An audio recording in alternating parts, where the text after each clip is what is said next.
పార్వతీపురం మన్యం జిల్లా జియ్యమ్మ వలస మండలం వెంకటరాజపురం గ్రామంలో పొలం పనుల నిమిత్తం వెళ్లిన కండిన పారమ్మ అనే మహిళపై కుక్కలు దాడి చేశాయి.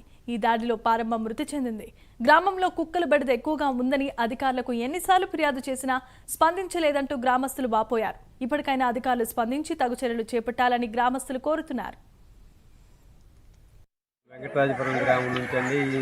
మాకు ఇంతకుముందు ఆల్రెడీగా కుక్కలు ఒక మనిషిని ఇంతకుముందే చంపేసాయి. అప్పుడు ప్రభుత్వాన్ని మేము తెలియజేసాం, కానీ ఎవరు పట్టించుకోలేదు. అదే పరిస్థితి ఈరోజు కూడా మా ఒక ఆమెకు అదే జరిగింది. ఇలాగే మేము ఇలా జరుగుతుంటే మేము చాలా ఇబ్బందుల్లో పడుతున్నాం. ఎవరు కూడా బయటికి కూడా వెళ్ళలేని పరిస్థితుల్లో ఉంది. కనీసం అంతే ఇక్కడ నుంచి అయినా సరే కనీసం స్పందించి మాకు ఏమైనా ఏర్పాట్లు చేస్తే బాగుంటుందని మేము అందరం మా ఊరి తరఫున మరీ కోరుతున్నాం.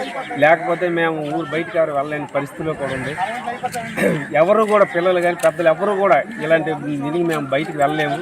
అంతే ఇక్కడైనా మీరు స్పందించి మాకు న్యాయం చేయాలని మేము మరీ కోరుతున్నామండి.